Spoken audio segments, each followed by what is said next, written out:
Hello friends!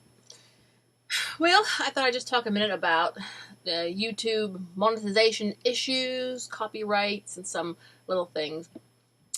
Well, I'm thinking of consolidating my channels, I hope. Well, I only had a couple little music videos on the one other one, so I'll just bring them over here.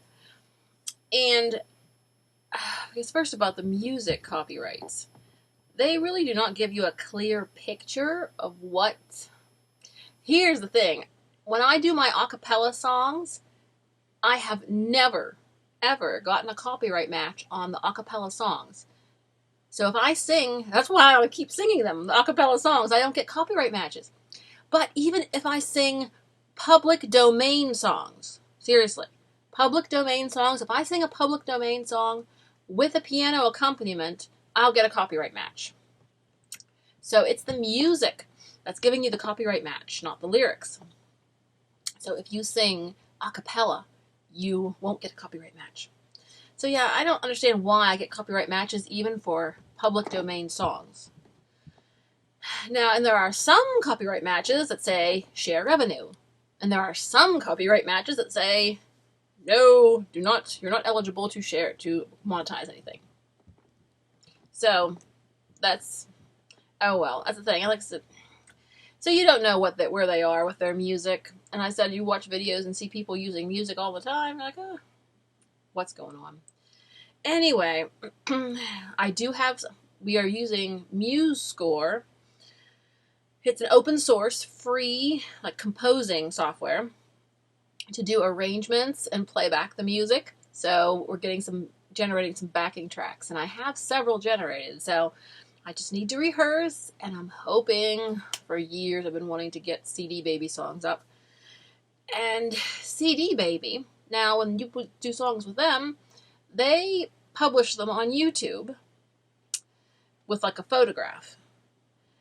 And so, but see, now here's the thing, if you use your own music, the song you wrote, and you published it on like CD Baby, and you use it in one of your videos, you're going to get a copyright match for using your own song. So isn't it just a terrible mess? So, it makes it hard to do music videos. But I think I'll do some of my favorites. My very favorites I'll do with maybe the piano accompaniment and just do the share or whatnot. But I'll probably like to continue doing the a cappella versions too. So that's sort of the strange thing that goes on with the music copyright. And I guess if your channel is monetized with music on it, you probably have the same issues. I said I really am thankful for the YouTube audio library because there's so much good stuff there that I can use for my videos. So I'm thankful for that. But then there's another issue I noticed with monetization. I mean, of course, they have a lot more restrictions now than they used to, but I guess for advertisers, in a sense, it's a good thing because the toy manufacturer doesn't want their baby dolls being advertised on a dirty video or something violent. So that makes sense. But this confusing thing is they're not completely honest with us. For instance, well, if you talk about home remedies, you will be demonetized. If you talk about, if you mention any kind of medicine, even if it's over the counter, you can't mention Vicks or peroxide or I don't know if you can even mention Vaseline, but you can't mention Claritin or Tums. And I mean, Tums, I would not consider that a controlled substance. I would not consider those drugs. So yeah, I'm not monetizing this video because we're talking about the monetization issues we face. I imagine any videos about supplements are probably demonetized too. I guess they do that because they think you're trying to give medical advice. But it just doesn't seem right. They're just not specific. Because, I mean, I consider like the controlled substances might be prescription medication, but over-the-counter stuff I don't think quite counts. At any rate, you can't get those monetized. So I just don't like feel like a fugitive for, talking about something simple like an antacid. So that's not right. And here's another thing that's even more goofy. Are they going to consider perfume videos as drugs? Because I had a video. I was reviewing like a Sweet Pea Body Fantasies. Like they've had other years, I've had bottles from different years. And this year they changed the formula. And the formula smells like grapefruit. And I like the old formula better because it was sweeter. And they told me that that one was not monetizable. And I was like, hey, that does not fit into any of the categories. The perfume is not a home remedy or a controlled substance or even a stomach acid. This is a perfume review. Are you going to tell me that we're putting perfume on the drug review list? Or are they just telling me that I couldn't monetize it because I had a negative view of part of the product, one version of the product? So basically, I mean, if you have any negative reviews that they can't be monetized, that's not included in there. So I don't think that's the reason. But in any case, it's not worth it to ask for a human review because, I mean, it's just a stupid little perfume review.